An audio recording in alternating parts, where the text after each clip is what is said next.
Very good afternoon. তাহলে আজকের এই ক্লাসটিতে তোমরা যারা করে নেতাজি সুভাষ ওপেন ইউনিভার্সিটি থেকে এডুকেশন সাবজেক্ট MA পার্ট 1 পড়ছো, তো তোমাদের পেপার 2-র যে সমস্ত অ্যাসাইনমেন্ট প্রশ্ন আসবে তো তারই প্রশ্ন এবং উত্তর আমি এখানে আলোচনা করছি। ঠিক আছে?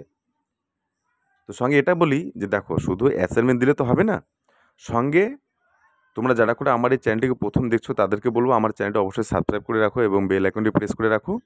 কেননা তোমাদের পরীক্ষা আসতে আসতেই আমি আমার যে সাজেশন বানিয়েছি সেই সাজেশন থেকে ইম্পর্টেন্ট নোট বা ইম্পর্টেন্ট বিষয়ের উপরে তোমাদেরকে আমি ক্লাস দেবো এবং সেখানে পিপিটি বা নোট আমি শেয়ার করব। ঠিক আছে? তাহলে সেগুলোর জন্য আমার মনে হয় এই আজকের ক্লাস বা আমার চ্যানেলটা তোমাদের জন্য উপকারী। ঠিক আছে?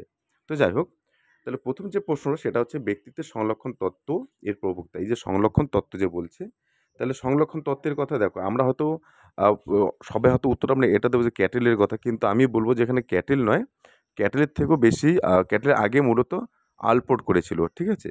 হ্যাঁ, তো সেই আলপোর্টের তত্ত্বটাকে পরবর্তীতে ক্যাটেল কিন্তু সেটাকে অনেক সংখ্যা থেকে কমিয়ে আনছে এবং গবেষণা করছে মোট কথা। তাহলে এখানে উত্তর হচ্ছে আলপোর্ট। এরপর আলবার্ট বান্দুরের দ্বারা প্রবর্তিত কার্যকারিতা, তাহলে সেখানে সেলফ এফিকেসি হবে। হ্যাঁ, তাহলে সেই তত্ত্বটা যে আছে এটা মূলত বিজ্ঞানের দ্বিতীয় শর্তটি করে, তাহলে দ্বিতীয় শর্ত হচ্ছে অপ্রত্যক্ষ অভিজ্ঞতা। ঠিক আছে?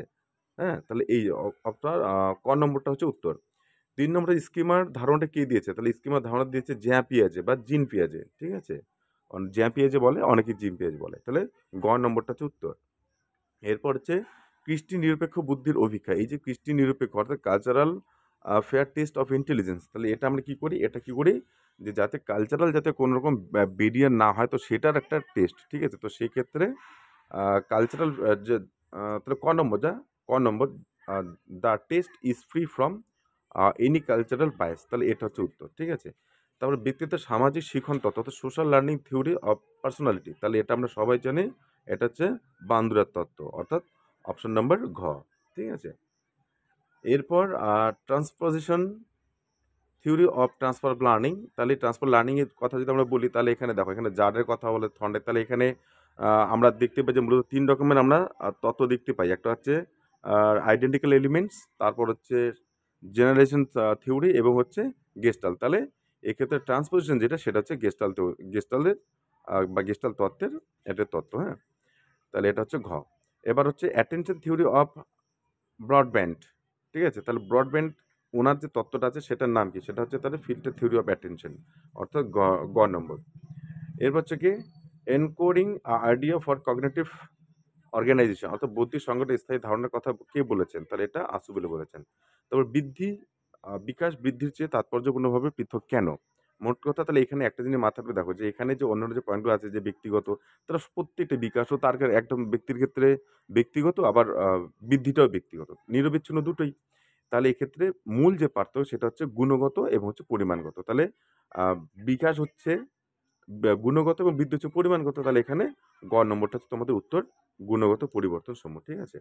এরপর জেরোম ব্রুনার প্রদত্ত বুদ্ধি বিকাশের তত্ত্বের সাংকেতিকরণের representation system in cognitive development theory, তাহলে এখানে 3টি উপাদান আছে। হ্যাঁ, এটা মাথায় রাখবে। তারপর বিকাশের প্রক্সিমো, ওখানে আমি দেখেছি যে প্রক্সিমো ডিজিটাল ল। ঠিক আছে? তো এটা, তাহলে এটা আমরা কি করি? বিকাশ কেন্দ্র থেকে পরিধিকে অর্থাৎ ক নম্বর। এরপর শিশুদের শারীরিক কাজকর্ম, এটা এই ক্ষেত্রে আমি একটু কনফিউশনে ছিলাম, তবে আমার যেটা মনে হয় যে সেটা হচ্ছে ক নম্বরটা হচ্ছে তোমাদের মিথস্ক্রিয়া এবং আত্মসংরক্ষণ। এরপর হচ্ছে মানসিক প্রতিবন্ধী অর্থাৎ এমআর মানে মেন্টাল রিটেশন যে চিলড্রেনগুলো আছে, তো তাদের ক্ষেত্রে কোনটা আগে করেন? দেখো, এবার এক্ষেত্রে আমার যেটা মনে হয় যে একজন মানসিক প্রতিবন্ধী ছেলেমেয়ে যে আছে তাদেরকে যদি আমরা বিদ্যালয়ে আগে সবার আগে পাঠাবে, বিদ্যালয়ে সে যদি শিক্ষা অর্জন করে সেখানে তো সে গিয়ে শিখবে নাকি, তারপরে সে কিন্তু পুনর্বাসন করতে পারবে অর্থাৎ রিভলিউশন করতে পারবে। তাহলে সেক্ষেত্রে ক নম্বরটা তাদের কিন্তু উত্তর হবে। ঠিক আছে? এরপর হচ্ছে বার্নার্ড ওয়ারনাইটের কারণ নির্দেশক তত্ত্ব অর্থাৎ অ্যাট্রিবিউট থিওরি অফ পার্সোনালিটি। হ্যাঁ, তাহলে এটা এখানে, তাহলে কি হচ্ছে এখানে আমরা খ নম্বর যে অ্যাবিলিটি, এফোর্ট, লাক এবং টাস্ক ডিফিকাল্টি, এটা আমরা দেখতে পাই। তাহলে খ নম্বর। তো শিক্ষা মনোবিজ্ঞান হলো, তাহলে শিক্ষা মনোবিজ্ঞান কি? দেখো, এটা normative science, positive science, educational science সব ঠিক আছে, কিন্তু এগুলো কিন্তু এর মধ্যে হচ্ছে ইলেকট্রিক সায়েন্স। হ্যাঁ, তাহলে এটা কিন্তু মাথায় দরকার, কেননা এখানে আমরা বিভিন্ন রকম সাবজেক্টের সমন্বয় দেখতে পাই। এরপর হচ্ছে 6 নম্বর জ্যাপি এজে প্রবর্তিত। তাহলে এখানে আমি একটা বয়সও দিয়েছি যে জন্ম থেকে 2 বছর, ওটার নাম সেন্সরি মোটর। তারপর হচ্ছে প্রি অপারেশনাল 2 থেকে 7, তারপরে কনক্রিট অপারেশনাল 7 থেকে 12, তারপর যে 12 বা 11-12 থেকে হোল অ্যাডোলেসেন্ট মানে সমগ্র কৈশোরকাল। তাহলে এটা হচ্ছে তোমাদের ঘ নম্বর, অর্থাৎ ফর্মাল অপারেশনাল স্টেজ এটা। ঠিক আছে? এবং আমি বলি যে প্রত্যেক এই আমি যে বিষয়ের উপরে মানে কথা বলছি বা এখানে দেখছি, এগুলো কিন্তু বড় ক্লাসও দেওয়া আছে আমার কাছে। তো ওগুলো যদি কেউ দেখতো, এখান থেকে সমস্ত প্রশ্নই তাদের কমন চলে আসতো। এটা হচ্ছে আমার বিশ্বাস এবং বিশ্বাস সঙ্গে আমরা প্র্যাকটিক্যালও বলতে পারি এটা আছেই। এবার তো শিখনের মাত্রাগুলো, তো শিখনের মাত্রা সাইকোমোটর, এফেক্টিভ এবং কগনিটিভ। তাহলে এই যে খ নম্বর, এই ৩ টে ডোমেইন আছে আমাদের শিক্ষার ক্ষেত্রে, হ্যাঁ? মাত্রা আছে। এরপর থর্নডাইকের শিখন সূত্রের প্রাথমিক সূত্রের শেষেরটির নাম কি? দেখো, তাহলে সেটার নাম কি? তাহলে ১ম এ ল অফ রেডিনেস আমরা ১ম প্রস্তুতি নেব, তারপর অনুশীলন করব, তারপর এফেক্ট বুঝবো, অর্থাৎ ল অফ এফেক্ট। তাহলে এটা হচ্ছে তোমাদের ওখানে শেষের সূত্র হবে। তাহলে গ নম্বর। এরপর হচ্ছে কি প্রতিভাবান ছেলেমেয়েদের জন্য, তাহলে প্রতিভাবান ছেলে মানে গ্রেট এক্সেলেশন। তাহলে গ্রেট এক্সেলেশন এটাকে আমরা কিভাবে মনে রাখবো? যে সাধারণ ছেলেমেয়ে বা সাধারণ ছাত্রদের সঙ্গে যখন আমরা প্রতিভাবান ছেলেমেয়েদের পড়াবো, ওরা কি হয় অল্পতেই অনেক কিছু বুঝে যায়। ঠিক আছে? তাহলে সেক্ষেত্রে ওদেরকে মানে আমরা তাড়াতাড়ি এগিয়ে দেবো। ঠিক আছে? হয়তো কাউকে যদি কেউ খুব প্রতিভাবান হয়, তাহলে তাকে হয়তো আমরা একটা ক্লাস হয়তো পরীক্ষা দিতে না দিয়ে হয়তো 2 তে বুঝলাম যে সে 3, 4 এগুলোও জানে। তাহলে সেক্ষেত্রে আমরা তো 3 পড়ালাম, তাকে 4 এ অ্যাডমিশন করে দিলাম। ঠিক আছে? এবার যদি কোন দিকে 4 এর ছেলেমেয়েকে যে সে তার বুদ্ধি এতটা বেশি যে সে হয়তো 8, 9 এ পড়ে। তা সেক্ষেত্রে কিন্তু আমরা তাকে কিন্তু সেইরকম ক্লাসও কিন্তু আমরা কিন্তু তাদেরকে পড়াতে পারি বা ভর্তি করাতে পারি। অর্থাৎ তাকে এক্সেলেশন এগিয়ে দেওয়া এরকম একটা, হ্যাঁ? ঠিক আছে? এরপর হচ্ছে আসুবিলের প্রদত্ত অর্থবোধ শিখন। তাহলে এখানে দেখো, যেহেতু এখানে মিনিংফুল লার্নিং এর কথা বলছে, তাহলে অবশ্যই এখানে কনটেন্ট, স্কিমা, মেন্টাল সেট হবে। ঠিক আছে? তাহলে সকল ছাত্রছাত্রী, আশা করি সমস্ত প্রশ্ন, সমস্ত উত্তর তোমাদের খুব কাজে লাগবে এবং এই অ্যাসাইনমেন্ট হয়ে গেলে পরে তোমাদের যে সাজেশন বেসিস কিছু নোট বা কিছু প্রশ্ন, কিছু ক্লাস আমি বলব আমার এখান থেকে তোমরা পেয়ে যাবে।